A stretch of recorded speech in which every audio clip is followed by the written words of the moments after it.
of individuals and putting them into accounts that were thought to be liquid, and then when the consumer tried to access those accounts, those funds were gone. He has brought lawsuits in that respect, and we all remember what he did last summer over the whole issue of college tuitions and just the issue of the problems that younger people are having receiving a college education right here in the state of New York. So these are really just scratching the surface of the great work that he's done as Attorney General. And the other thing that he has accomplished is he's never afraid as Attorney General to look at some of the other areas of government and say, oh, that's not my area. Where there is a problem, he's involved. Where there is misfeasance, he's active. And where there is a need for perusal, he is the first one available. So just in 18 months, he has made all of us so proud. We knew he'd be a great Attorney General, but he's a great statewide leader. That's what you have to know. And I guess you already know, his name is Andrew Cuomo.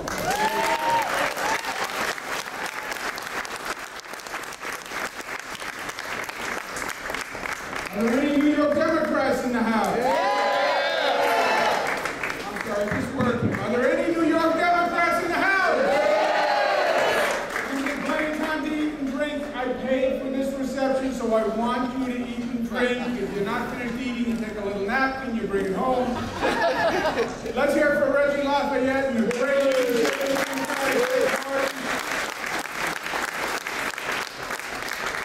Governor David Paterson. You want to talk about stepping into a job and grabbing the reins of state government and making the tough decisions and bringing people together to lead a state at a very, very difficult time. He has done an extraordinary job. We're so lucky to have him, Governor David Paterson.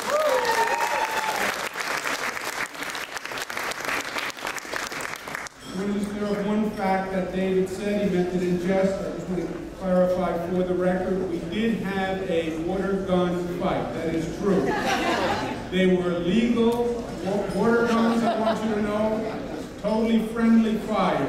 It can hurt you anyway, but it was totally friendly fire. It was on a river in the state of New York, actually, the Hudson River. So I'm familiar with the laws. It was totally legal. I just want to make sure everybody knows that. Governor David Paterson. Controller Tom DiNapoli, who's a great colleague of mine and the governor's. It's an honor to work with him, and it's an honor for him to be here. As a point of personal privilege, I want to introduce you to somebody old enough. Stand up, you know. This is, remember little Cara? When I started, they were little. I remember when I started when I was carrying this Cara. Cara is my oldest. Now, she is a twin, so she is older by 20 minutes, but it doesn't matter. She is the oldest. She got a lifetime out of that 20 minutes. My campaign manager, Cara.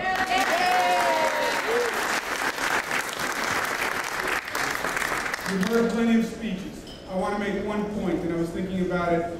For me, like many of you, this is not our first convention. This is not the first time we're going to go out and fight for a Democratic president. But I believe in many ways this is the easiest case for a Democratic president that we've made in my lifetime. Why? Because people are smart and people are attuned. And a lot of politics is about personalities and their relevancies. They're going to look at the facts and the facts that are relevant to them in their lives. They get it. And at one point in government, it comes down to performance. And it comes down to what you did or what you didn't do.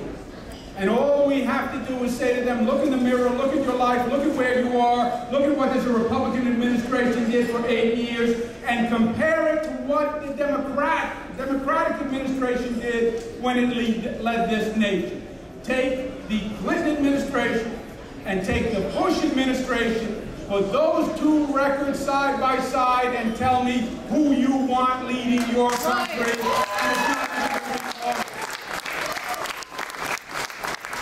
When you had Democratic administration, the Clinton administration record, 22 million new jobs, lowest unemployment rate in 30 years, highest home ownership rate in history, and a nation that was respected worldwide as a voice of integrity and democracy. And look at where we are today. Look at the economy, look at energy. Look at the fact that they got us into a war that we never should have been in the first place, and now they can't figure out how to get us out of the war. On the facts, on the performance, it is a simple case. And as a matter of philosophy, it is a simple case. Because our democratic vision, welcoming diversity, embracing diversity, is a more optimistic view of this nation. I was watching the Olympics with Kara's sister Michaela, turned 11 yesterday. And we're watching the Olympics, and China is doing well in diving, and Jamaica is doing well in track and field. And Michaela looks at me and says, you know, Dad, the Olympics really aren't fair. I said, why aren't they fair? She said, well, you know, we have an advantage. I said, what's our advantage? She said, well, the other countries only have people from that country. We have people from all the countries in America. And when you think about that, it's such a beautiful thought, and it's so true. We put out that welcome sign as a nation saying we want the diversity. We want people from everywhere. And we believe we're going to forge one and a better one from that diversity. E pluribus unum, we summed it all up out of many one. That's what this party represents. That's what Barack Obama represents. And that is the brighter future for all of us.